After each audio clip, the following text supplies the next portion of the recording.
સુરત શહેરના Majura gate fire station વિસ્તારમાં બાંગ્લાદેશમાં હિન્દુઓ પર થતા અત્યાચારને અટકાવવા બેનરો લાગ્યા. ભારતીય ગૌ રક્ષા મંચ દ્વારા બેનર લગાવવામાં આવ્યા છે.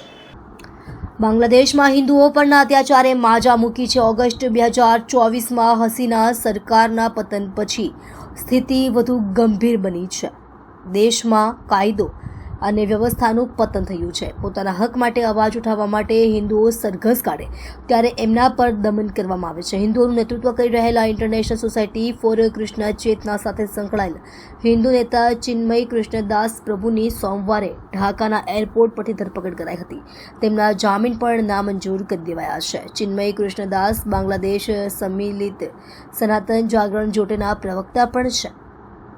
આ જૂથ બાંગ્લાદેશમાં હિન્દુઓની સુરક્ષા અને અધિકારો માટે હાકલ કરી રહ્યું છે. ત્યારે Surat Majura fire station circle પાસે બાંગ્લાદેશમાં હિન્દુઓ પર અત્યાચાર અટકાવવા બેનરો લગાવવામાં આવ્યા છે. ભારતીય ગૌરક્ષા મંચ દ્વારા બેનર લગાવવામાં આવ્યા છે. જે આપણે આ બેનર લગાવ્યું છે, શાના માટે આ બેનર લગાવવું પડ્યું? સંસ્થાપક ભારતીય ગૌરક્ષા મંચ ધર્મેશ ગામી બેનર એટલા માટે લગાવવામાં આવ્યું છે કે બાંગ્લાદેશમાં જે રીતના હિન્દુ સંતો પર, સનાતન ધર્મના લોકો પર, મંદિરો પર, ત્યાં જે અલ્પસંખ્યક લોકો છે એમના પર જે કટ્ટરવાદીઓ દ્વારા હુમલા થઈ રહ્યા છે, મંદિરો તોડી નાખવામાં આવી રહ્યા છે, તો આ ક્યાંનો ન્યાય છે? આ દેશમાં પણ અલ્પસંખ્યક મુસ્લિમો રહે છે, એમણે પણ અવાજ ઉપાડવાની જરૂર છે.